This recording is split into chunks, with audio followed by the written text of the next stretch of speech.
Este es un programa, sin dudas, lo dije el otro día, que no solamente te tira data de estrenos, noticias, siempre estamos vinculando alguna información, algún tema histórico o a lo que entendemos culturalmente reviste algún tipo de interés, no tan profunda a veces, en otros casos sí, bastante punzante, pero estamos todo el tiempo contando cosas, películas, a veces juegos que salen, lanzamientos. No es que miramos hacia atrás, sí miro hacia atrás yo porque me gusta sacar cosas de la historia, traerlas a la actualidad y poder hacer una especie de mix, ¿sí? Con un mundo que ya pasó y el mundo en el cual estamos viviendo, porque sin eso no seríamos esto que somos ahora. En ese marco, los días jueves está con nosotros Pablo Bío, que nos trae historias que nos gustan mucho, la verdad, porque me lo hacen saber, me lo escriben a través de @DaniCharlatán y seguramente a él también a través de @Pablito Bío, algún mensaje que otro le debe llegar por este momento bonito, ¿sí? Que tenemos acá con él los días jueves. ¿Cómo andas, Pablín? ¿Qué decís? Bien, lindas presentaciones siempre lindo. Pero son reales, la verdad. De hecho, ayer con Lu decíamos, qué bueno viene Pablo mañana. Y nos poníamos contentos porque son temas interesantes siempre, más allá de que en la semana nos vas consultando, pero siempre son cosas interesantes. Y es verdad, miramos hacia atrás, pero siempre traemos algo al presente como para no quedarnos en el pasado. Me parece que uno tiene que estar por lo menos acá, no sé si mirar mucho hacia adelante. Y hay cosas que todavía los seres humanos nos generan signo de interrogación, aún las cosas que están resueltas, ¿no? Porque uno se queda pensando y tenés la perspectiva. Creo que el paso del tiempo ayuda, porque el concepto de historia que uno va teniendo también es el legado, o lo que nos han legado, más ese paso del tiempo que hace que se sumen informaciones, datos. De hecho, reflexionás distinto a los 10 años de un evento que al año y medio, y creo que eso suma y nos ayuda a entender. Y trajiste hoy un caso que creo que en Argentina, sacando lo que es la gran tribu del hip hop que le gusta la cultura, no solamente lo musical, después es un tema sensacionalista de alguien que sabe que pasó algo en algún momento en la década del 90, que hubo un par de tiros, un par de celebridades, pero no conoce mucho más. Por ahí el que está en tema sí.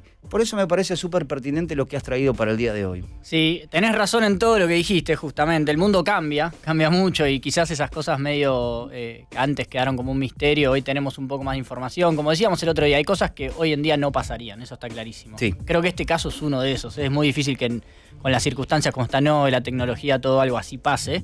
Pero vamos a hablar justamente de dos de las muertes como más, por lo menos populares, entre comillas, vamos a decir, de Estados Unidos del último tiempo, que son las de Tupac y Biggie.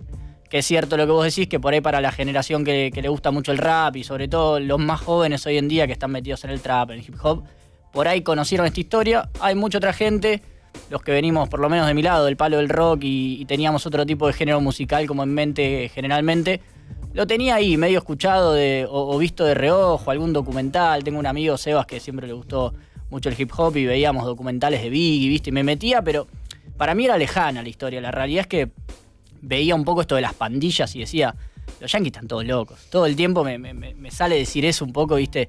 No puede ser que nosotros hoy, estando como estamos, ellos vivan esa idea, ¿viste? De discriminación, pandillas, tiros, un montón de cosas que, bueno, que hacen esta historia, básicamente. Y realmente es el eje de esta historia, porque vamos a hablar de Tupac y de Biggie.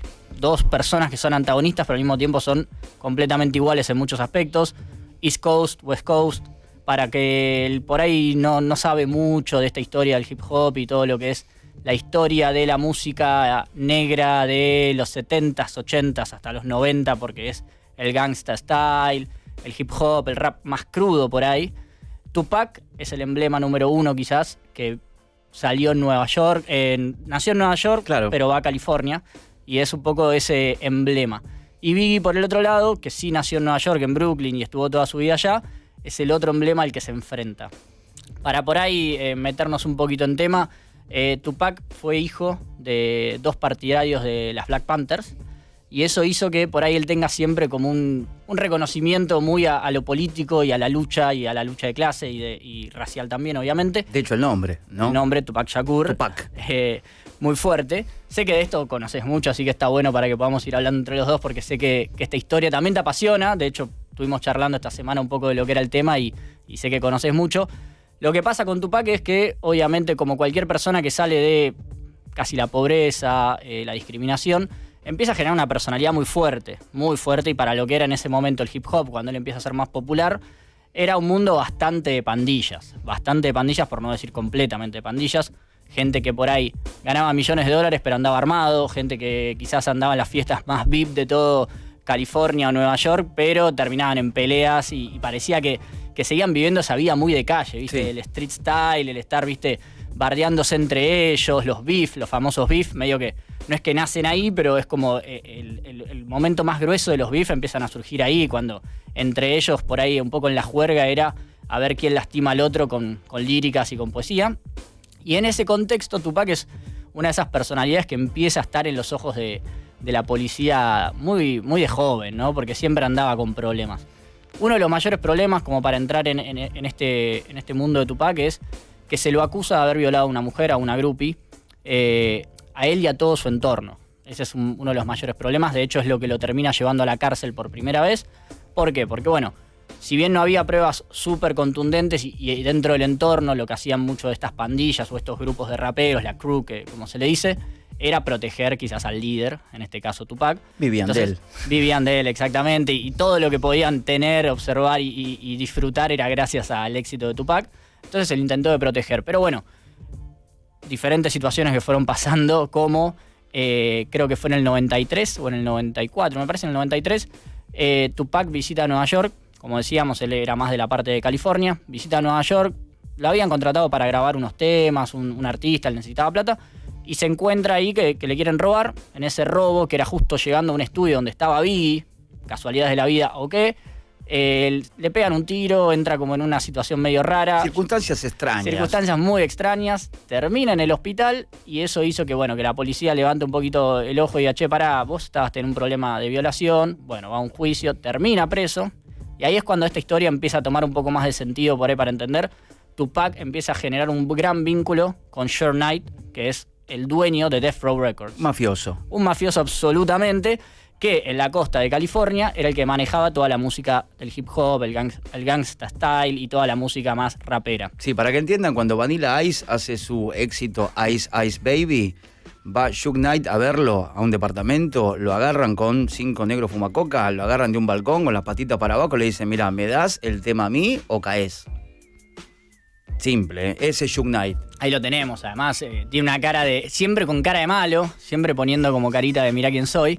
Tipo pesado, ¿eh? Completamente pesado. Y de hecho, bueno, lo que le pasa a Tupac un poco es que empieza a tener contacto porque Suge Knight lo que le dice es, bueno, yo pago tu fianza, que creo que era de $1,5 millones, un montón de plata para ese momento. Le doy plata a tu mamá para que esté tranquila, pero vos firmás con Death Row Records. Ok, bueno, dijo, está bien, acepto. Se metió en un...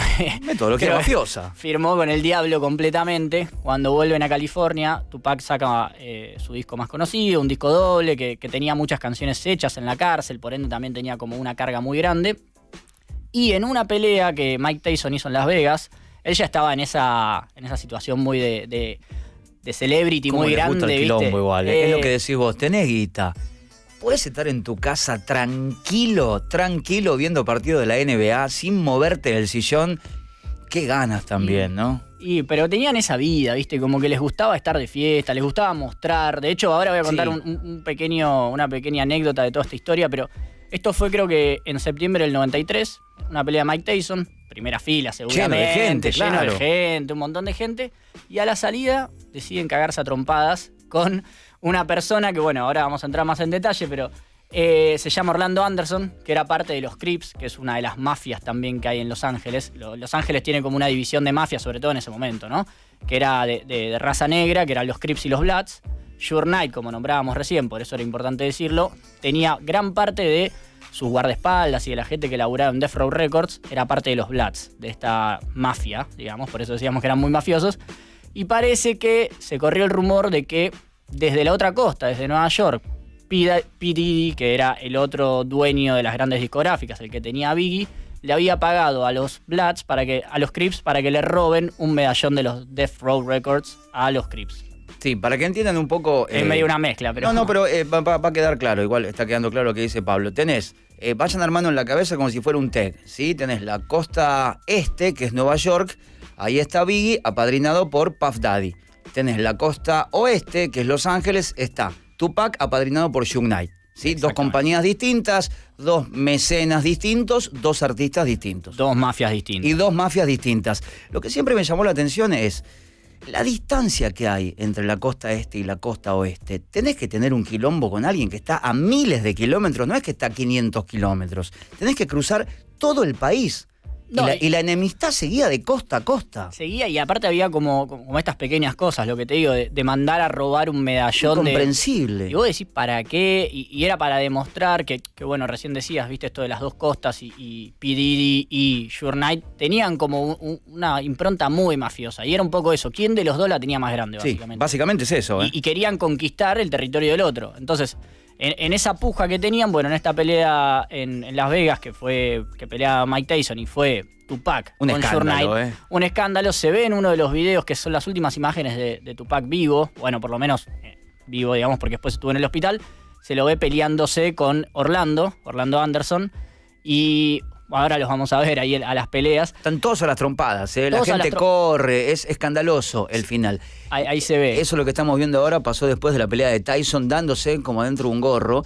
Y también lo que pensaba, Pablo, es que para muchos de estos que estamos viendo acá, incluso los que fueron grandes estrellas como Tupac o Biggie, yo creo que los podés sacar de la calle, pero creo que no podés sacar la calle de ellos. Imposible. Que es otra cosa, es muy distinto. Era gente que tenía guita, que estaba recontra parada y que podía olvidar la vida que había llevado hasta ahí, que era de corchazos en las esquinas, tranzas, podía haber tomado distancia y no lo podían resistir. No, un poco creo que tiene que ver con esa cadena que le pone como una persona como Suge Knight, que me parece que es ese tipo de personalidades que también debía ser Diddy, ¿no? De mantener siempre cerca, y la forma de mantenerlo cerca es, bueno, quedarte drogas, darte mucha plata. Mucha guita, claro. Y ponerte en esas situaciones límites de pandilla, de peleas, que es lo que lo termina llevando a la muerte a Tupac. Porque después de esta pelea, en realidad lo que pasa es, Tupac sale en el auto, sale con Suge Knight, hacen un par de cuadras, no hacen mucho, se le pone al lado un auto y los tirotean. Estamos hablando de Las Vegas, una pelea con Mike Tyson, un día que debía estar estalladísimo Las Vegas. Ahora, al día de hoy no se sabe quién lo mató. Obviamente suponemos un montón de cosas, vamos a entrar en algunas teorías conspiracionales y un montón de cosas, hasta se dice que está vivo en las Bahamas disfrutando de una con vida. Elvis y Jabram. Exactamente, están ahí juntos. Pero bueno, lo que sí obviamente se cree, y algunas de las investigaciones, era que Orlando Anderson, parte de los Crips, fue quien lo asesinó después de esta pelea. Un poco como una revancha, porque lo habían hecho bosta, pobre tipo. Pobre tipo no, pero bueno, en su momento le habían cagado a trompadas. Y otro poco por esta rivalidad que había entre los Crips y los Bloods, que era un poquito más fuerte de lo que podíamos hablar ahora de West Coast y East Coast del rap, ¿no? Era hablando de mafias realmente, sí, los que manejaban las drogas. Pero bueno, también empezó a surgir como un poco la teoría de que había sido Biggie y P. Diddy desde Nueva York, que lo habían mandado a matar, que habían ofrecido una recompensa de $1 millón a quien lo mataba. Después se empezó a investigar y se cree que Orlando Anderson en un momento abrió un club, y cómo lo abrió si no tenía plata, pero entonces habrá cobrado una plata de Biggie. Bueno, un montón de teorías que entran ahí medio. Es más, en un momento hasta se especula también que Suge Knight, como pensando que por ahí Tupac, después del gran éxito que tuvo, lo podía llegar a abandonar, decidió matarlo. Y hasta se dice que le debía plata, y entonces para no deberle la plata del éxito que tuvo, también lo mandó a matar. Sí, bueno, también otra cosa para aclarar, cuando ya ingresamos a la década del 90, la industria se mueve de otra manera, económicamente hablando. Totalmente. No era la misma industria de los 80, que ya empieza a explotar, por lo menos como un comercio grande a los artistas.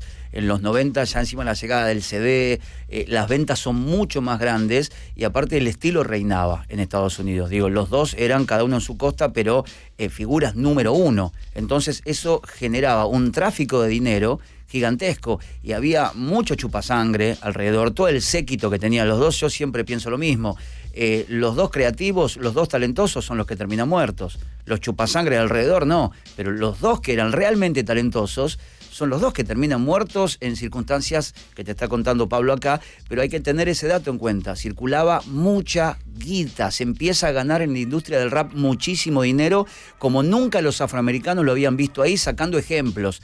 Stevie Wonder en algún momento, James Brown en algún momento, pero no era muy común. Acá sí, el corredero de plata era gigantesco. Y además con un estilo de música que hasta ese momento no era la costumbre, digamos, hablar de la calle, hablar de lo que te pasaba, hablar de quizás experiencias mucho más reales. Y bueno, obviamente, empezando a contar tu vida y ganar plata, era como, bueno, mirá lo que estoy logrando. Y en este contexto, bueno, obviamente, Biggie del otro lado, 6 meses después, también corre la misma suerte, que termina siendo asesinado de la misma forma, cosa que es una locura pensar que 6 meses después la otra figura del rap que tenía Estados Unidos termina siendo asesinada también. Un auto paralelo, en California en este caso, no era en Nueva York, pero bueno, habían salido de una fiesta, ahora contamos un poquito más, pero digamos, corren la misma suerte completamente. Igual. Exactamente igual. Igual, el mismo estilo, ¿eh? Sí, cabe aclarar que Biggie y Tupac eran amigos en un momento. De hecho, tenían una muy buena relación, querían empezar a grabar juntos, y después de ese acontecimiento que contábamos, en el cual, medio raro, a Tupac se lo asalta cerca del estudio donde estaba Biggie, la relación terminó. Se pudrió. Se pudrió, y por eso también se empezó a especular que había sido Biggie, que lo había mandado a matar. Habían tenido como 2 temas en los cuales ellos mismos se enfrentaban, se decían, bueno, ¿quién te habrá tirado el tiro? ¿Quién habrá sido? El otro le decía, yo estuve con tu mujer. Bueno, una serie de cosas que hoy entendemos que era parte del juego, aunque claramente no lo era mucho más real de lo que podía ser un jueguito normal. Y bueno, 6 meses después, Biggie, que había sido como una de las figuras más que surgió del R&B en un punto. Si bien él surge del hip hop, él tenía como una cultura o un tono de voz que era muy relacionado al R&B. La gente decía, qué talento que tiene. Era mucho más suave que Tupac. Mucho más suave. Digo, para la forma, la musicalidad de las palabras, mucho más smooth. El otro tenía como más ataque. El otro era más ataque, ¿no? Iba mucho más era al duro, frente. era como un tipo duro. En cambio, vos lo veías a Biggie y decías, si bien era un tipo enorme y grandote, decías, qué divino este chico, ¿no? Un poco era como la imagen que generaba. Biggie quizás en ese sentido tenía como un perfil un poco más suave, como decíamos, más soft, y si bien estuvo metido en las drogas y hasta estuvo preso por tráfico y todo, pero muy de joven, en el momento en el que uno quiere, viste, salir de la pobreza. Él vivía en Brooklyn, un Brooklyn muy pobre, fines de los 80s, 90s.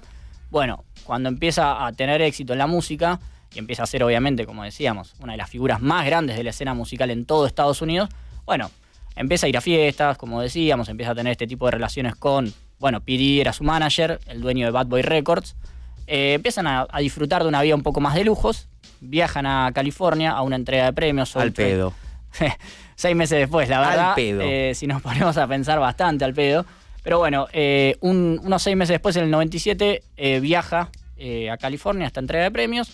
Cuando termina la entrega de premios, sale como si nada, va en su auto, se le pone un auto al lado y le tira tiros. Exactamente igual. Igual que Tupac. Estamos hablando de Los Ángeles, de California, después de una fiesta. Lleno de gente. No había nadie que pueda decir, si bien hay videos donde se muestra un tumulto de gente acercándose, parte de la crew también de Biggie que venían otros autos, nadie pudo dar con la persona que disparó, nadie pudo dar con el auto. Había como sospechas del auto, pero nadie vio la patente. Entonces empiezan a surgir como muchas teorías. La principal teoría, en realidad, de lo que pasó, ahí vemos imágenes del funeral en Nueva York, que claramente las calles estalladas de gente, porque era como el gran ídolo de Brooklyn, era como el hijo pródigo que salió. Sí, lo pasearon por ahí, sí. Sí, salían de los barrios. Bueno, ahí empiezan también las teorías de quién mató a Biggie. Si bien también se cree que está vivo con Tupac, con Jabran y Elvis cazando tigres. Exactamente, sí. Están todos en las Bahamas disfrutando, porque nosotros somos todos unos boludos. Pero bueno, hay un principal sospechoso, y creo que acá sí está un poco más claro de lo que pasaba con Tupac, porque Tupac realmente fue un asesinato que todavía hay mucha incógnita. Pero en lo de Biggie hubo muchas investigaciones que sí dan con quién fue ¿Sí? la persona. Sí, lo que más se cree, obviamente, y en esto que estábamos hablando de las 2 rivalidades de las mafias, los Bloods y los Crips, y cómo tenía Suge Knight una relación muy estrecha, porque muchos de sus guardaespaldas o personal que tenían Death Row Records era parte de los Bloods. Bueno, se sospecha que obviamente fue él el que mandó a matar, primero como venganza de lo que pasó con Tupac, porque también en esto de no saber realmente qué pasó, bueno, se cree que obviamente le sacó su principal figura y su principal estrella del sello, entonces le hizo ganar mucho menos dinero. Por otro punto también es porque le estaban superando en lo que era la popularidad, y ya sin Tupac se creía que el sello Bad Boy Records podía llegar a acaparar toda la escena. Entonces fue como una especie de... Querían matar a los dos, y bueno, a P. Diddy y a Biggie, y bueno, y terminaron con la vida de Biggie. Hay una investigación muy concreta, que ahora vamos a pasar a las famosas recomendaciones, que está bueno porque creo que ahí hay mucha información. Pero la investigación más concreta la hace un ex policía de Los Ángeles, que empieza a ver cómo gran parte de la policía de Los Ángeles, corrupta, dependía de varios de estas mafias. Eso te iba a preguntar. ¿No tendrá algo que ver, estamos jugando, ¿no?, con hipótesis, algo que ver la policía de Los Ángeles? Porque para mí se sacó 2 problemas de encima, uno más que nada que lo tenía ahí conviviendo, que era Tupac, pero por otro lado, por ahí permitió incluso que se maten entre ellos.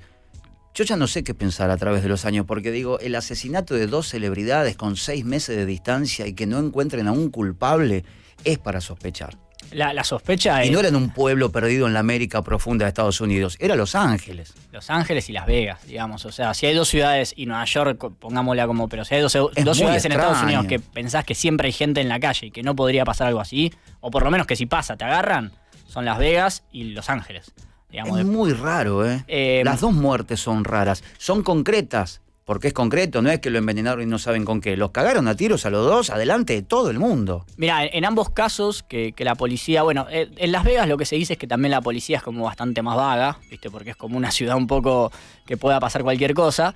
Pero en Los Ángeles lo que se decía es que, por ejemplo, la policía tardó mucho en actuar en el caso de Biggie. Es más, tardó casi un mes en ponerse en contacto con lo que estaba sucediendo sobre el caso, digamos. Empezar a analizar, empezar a ver sospechosos, empezar a por ahí indagar dentro de las personas que estuvieron presentes si había alguien. Recién un mes después, en una figura como del tamaño de Biggie, es rarísimo. Porque creo que se intentaría, obviamente, de delucidar o por lo menos conseguir un pescado por ahí para decir, che, fue este, ¿no?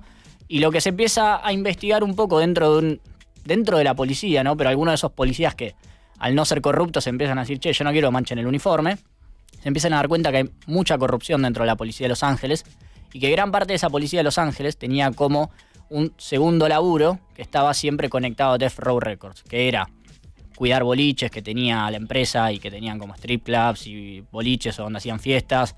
Bueno, obviamente negocios también, ¿no? Mafia, drogas, claro. Ni hablar.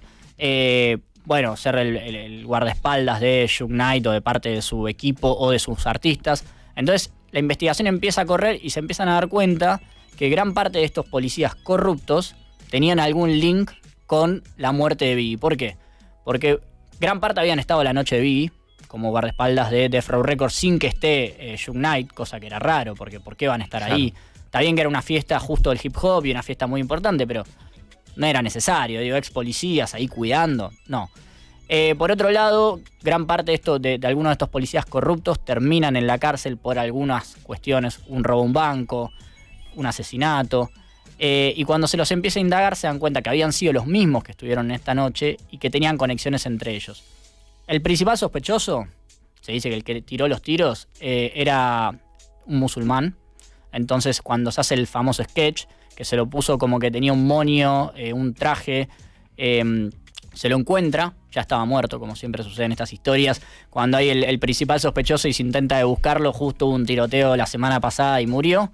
Pero tenía grandes conexiones con estos policías que te digo que terminaron por corrupción, por otros asuntos, ¿no? Pero que eran justo los corruptos que estaban dentro de Death Row Records, que estaban presos, eran justo el link entre estas tres personas. Por ende, digamos, todavía no se sabe, seguimos buscando cómplices o culpables en todo esto, pero esta última investigación de la que hablábamos, que en ese sentido te voy a agradecer a vos, porque yo venía con varios documentales que había visto y varias historias sobre ellos, pero vos me recomendaste una película. Sí, ahora si querés hablamos un poquito de eso. Sí. Quería sumarte un dato más, Pablito. Sí, obvio. Que no es un dato, es un pensamiento mío. El 85% de la policía de Los Ángeles, por lo menos en la década del 90, era o estaba integrada por blancos. ¿Sí? Es la misma policía que en el 91 caga palos a Rodney King.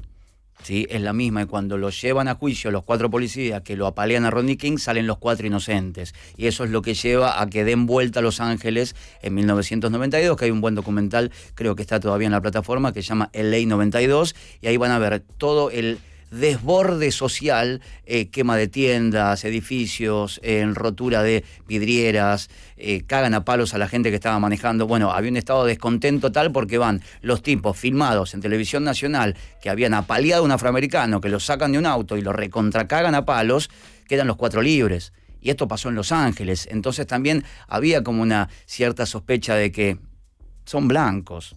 Te voy a investigar un negro que trajo quilombo acá y no sé si tengo ganas de investigar.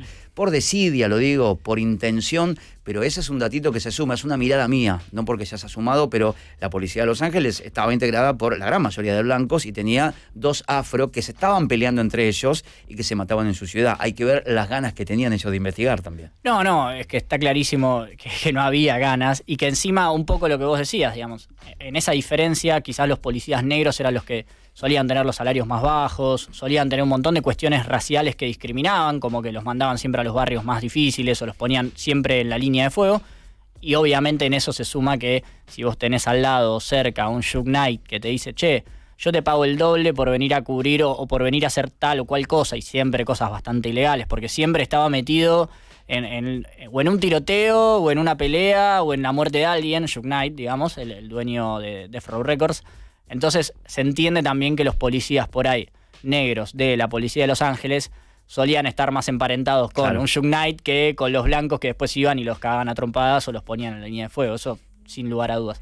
Por eso también un poco esto que te traía recién de decir, bueno, esta película que vos me recomendaste, que ahora por ahí pasamos a ver el tráiler y todo, pero a mí me abrió un poco el juego de esta nueva teoría, o una teoría un poco más sólida. De hecho, gran parte después de los documentales la toman como quizás la referencia más grande que hay, porque si bien todavía son 2 casos que no se pueden resolver, no. De hecho la mamá de Biggie denunció 2 veces a la policía de Los Ángeles, por lo menos por entorpecer el caso.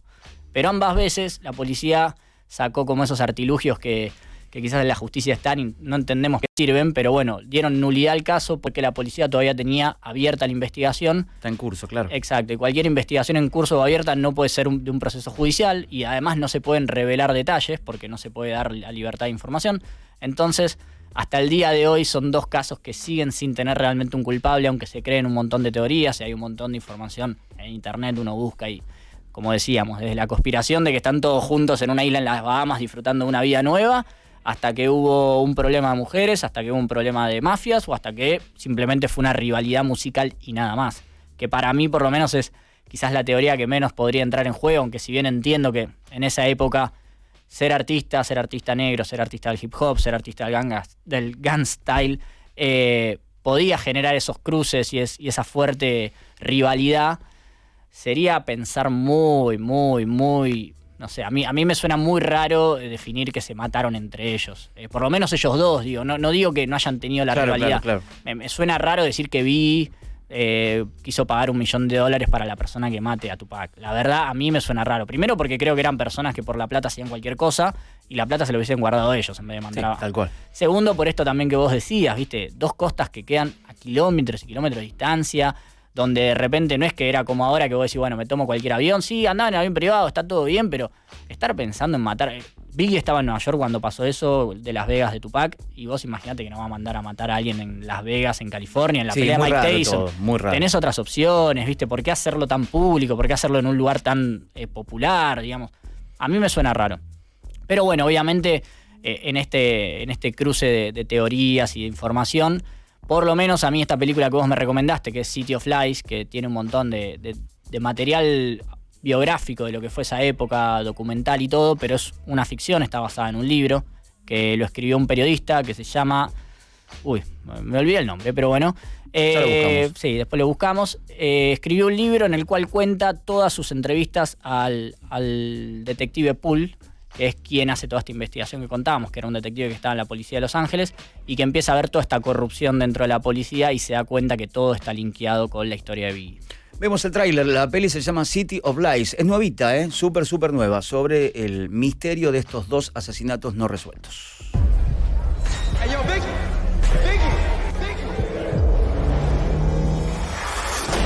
The rap world's biggest star was murdered last night. My son was shot. Why? 20 years ago, you were the lead detective on the Biggie Small case, right? El señor en la película que se parece a Johnny Depp es Johnny Depp. is retaliation for last year's murder of Tupac Shakur. Biggie didn't have Tupac killed. Es una mezcla de imágenes de archivo y el resto, bueno, son actuaciones. And nobody gives a damn, do they? The unsolved murder of 2 young men. You have any suspects? As long as it's an ongoing investigation, some evidence stays locked away in the dark. Who shot Biggie Smalls? It's a riddle.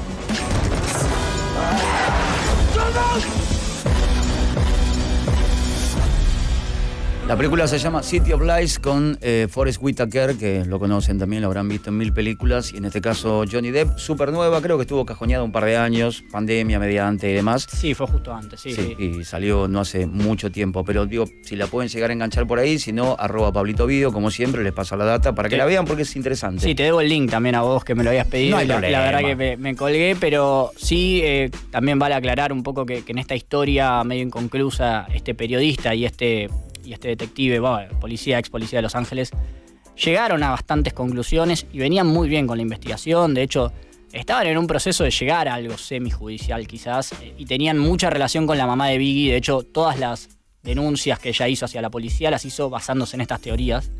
Pero, bueno, Russell Paul, el policía, murió de un paro cardíaco y eso frenó completamente toda la investigación y como que dejó inconcluso todo lo que terminó pasando.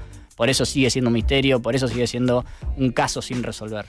Impecable, Pablito, muy bien. Para la gente que no tenía este mapa, que es complejo, ¿eh?